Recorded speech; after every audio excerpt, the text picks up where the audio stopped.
Welcome back to this lecture.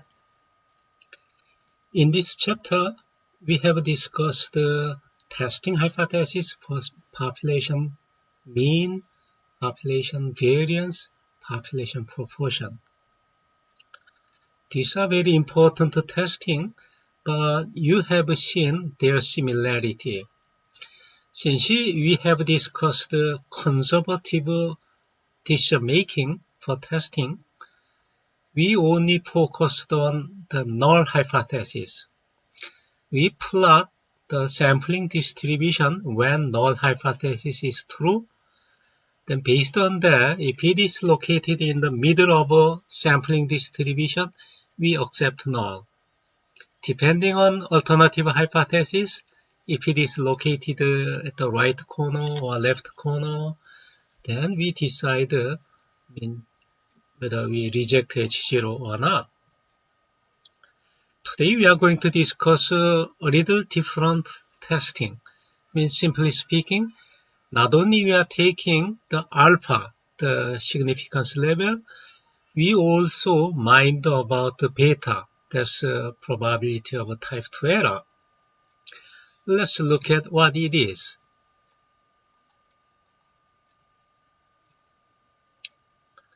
Well, these are the summarization of the conservative decision making in testing. The critical value that reduces the probability of type 1 error alpha, well, that is the conservative decision making. And in the sense we put null hypothesis is important or existing the theory. Our decision is try to keep null hypothesis if possible, if there is any sufficient evidence of H1. So far, therefore, we ignore the probability of type 2 error. But sometimes it is unclear that which should be H0, which should be H1. Sometimes both alpha and beta are important. What should I say? Maybe conservative decision making would work maybe more than 80%, but there are some situations we need to mind about the beta, especially clinical trial or some medical experiment, they mind the beta. How can I do that? Well, in order to get into alpha and beta, let's consider how to calculate beta. In this previous example, remember, we have null hypothesis 1500 and alternative hypothesis is 1600. That means when H0 is true, we focused on this sampling distribution, that is normal 1500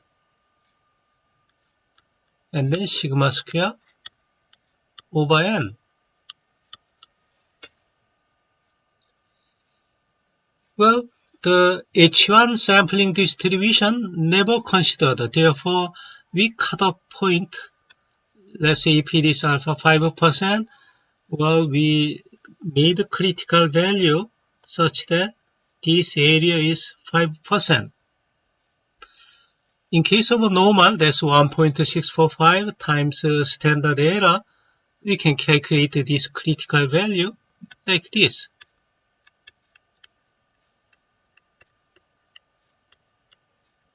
That means if a sample mean located around here, these are the sample mean distribution located here, we'll accept. If it is greater than, although there might be some mistake, well, our decision is H1. This is H0 cases. Well, there are some H1.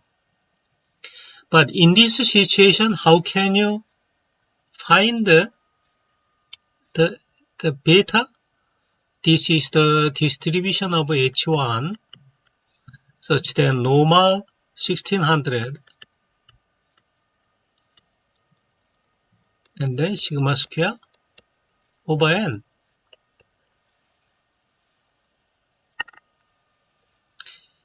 Well, how can you find the beta?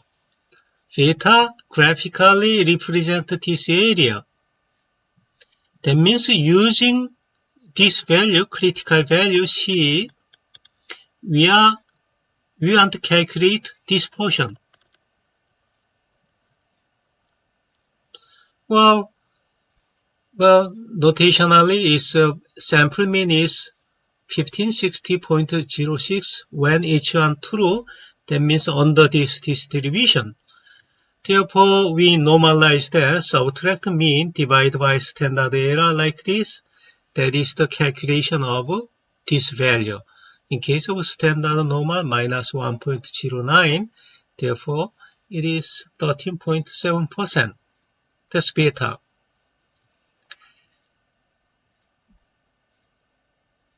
You can use E-stat U to calculate beta. Since calculating beta is a nuisance, let's practice that. Where is that? Testing hypothesis about the mu. We want to calculate beta together with the C, like this. Mu 0 is 1500, right? What is mu 1? Well, that is 1600.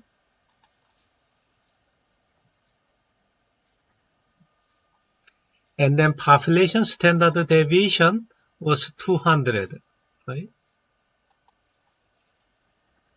How much sample we collected?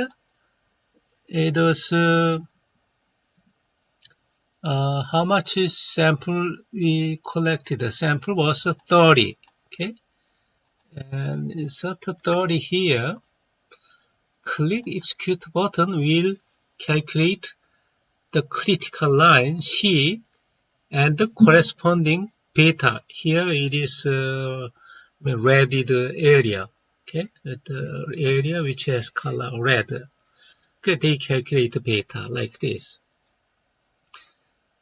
If you understand this concept, after then you may use E-stat to calculate this beta.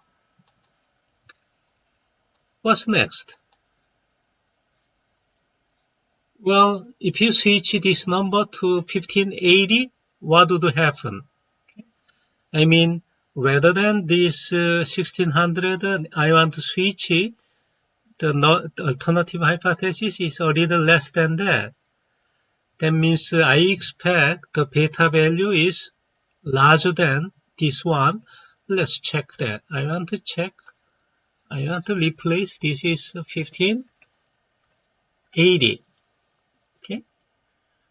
Execute this button. Can you see that? If you move this alternative hypothesis, beta value, type 2 error probability is increasing. That's the problem. I mean, if H0, H1 is almost the samely important, well, we need to mind about the beta. Well, before we get into there, let's use some terminology. Well, by changing this mu1, you can calculate many beta. Okay? Well, we call power is 1 minus beta, 1 minus probability of type 2 error. What's the meaning? Well, 1 minus beta, in this case, is beta is 0.29. That means 1 minus beta is 70%. The meaning is it's a discriminating ability to compare two hypotheses. What's the interpretation? If you move H1, for example, let's move here. There is no mistake, no type 2 mistake. We have it has much power, but much power imply good test? No. If it is too far, maybe you don't need testing. Okay? You need to compromise somewhere else here. Okay? like this. You need to compromise somewhere between alpha and beta, some reasonable thing. Therefore, if you calculate power in several value of mu1, we call this is power function. Okay? Other way around, 1 minus alpha we call operating characteristic function. It has a similar meaning, but let's consider this power function. Suppose you have many values of the mu1 like this.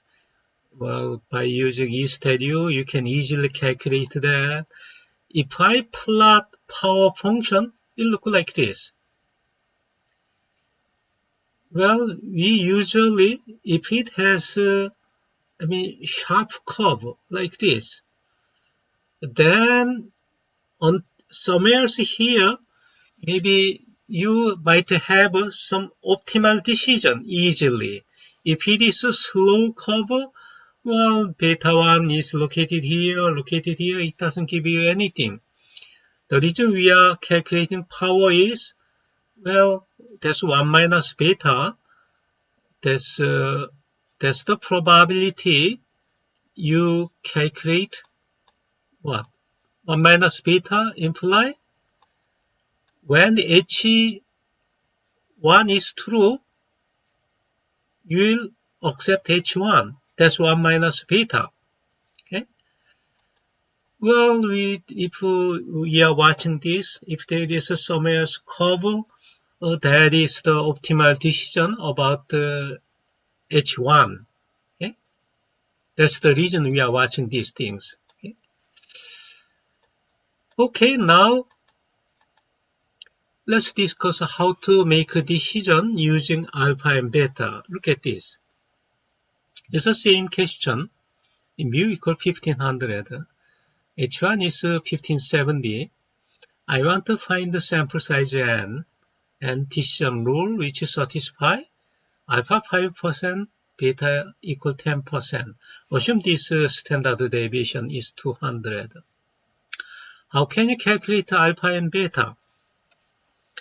If you understand this graph, I think you can do that.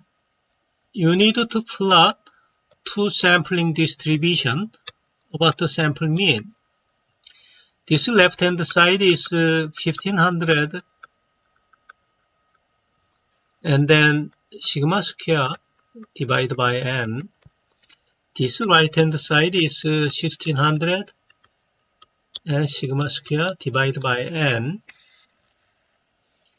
And you want to have alpha 5% and beta 10%. I want to make some cut point such that this area is 5% and this area is 10%. How is it possible? Well, if you fix sample size, it is impossible. But if you can collect some more things, maybe you can have a more skinny distribution that makes alpha and beta simultaneously satisfied. Well, this is when you calculate alpha. Well, alpha is a decision maker's role. You can calculate this value based on the left-hand side. Beta can be calculated based on right-hand side. If sample size is getting large, you may have somewhere else C and appropriate N, which satisfy alpha and beta. If you understand that, we have this equation. From H0's point of view, null hypothesis, the critical point is 1500 plus 1.645. From H1's point of view, okay, the beta, this critical point in terms of beta I mean, we are talking this probability less than C, that is this value, 1570 minus 1.28. That's the 90% percentile, right? The right tail 10 percentile. Well, since we assume the standard deviation is 200, the unknown thing is C and sample size N. It is system of equation. It is a nonlinear system of equation. If you solve, how can you solve this? Okay? Maybe you take a square of them, each term, and then maybe you can solve it. Well, it's two unknown variable, two equation, therefore you have an answer. Okay? If you calculate, if you solve this system of equation, the answer is sample size is 69.8. C is like this. Okay? It satisfies alpha and beta. That is the decision making which are used in some medical experiment or clinical trial. You can do that in eStat, like this. Go to menu. Here's one more module for testing hypothesis for mu with Cn. That means using alpha beta, we'd like to find the critical value and sample size. In our case, it's 1500 null hypothesis. The alternative hypothesis is 1570. Population standard deviation is 200. Then they solve the two system of equation. This is the answer. Okay? It satisfies maybe beta is 10%. 1 minus beta is therefore 90%. Alpha equals 5%. This is the final answer. It is a little advanced topic, but if you understand this concept, you are completely understand all kind of testing hypothesis. I hope you review this topic and understand everything. In chapter 8, we'll discuss testing hypothesis for two populations.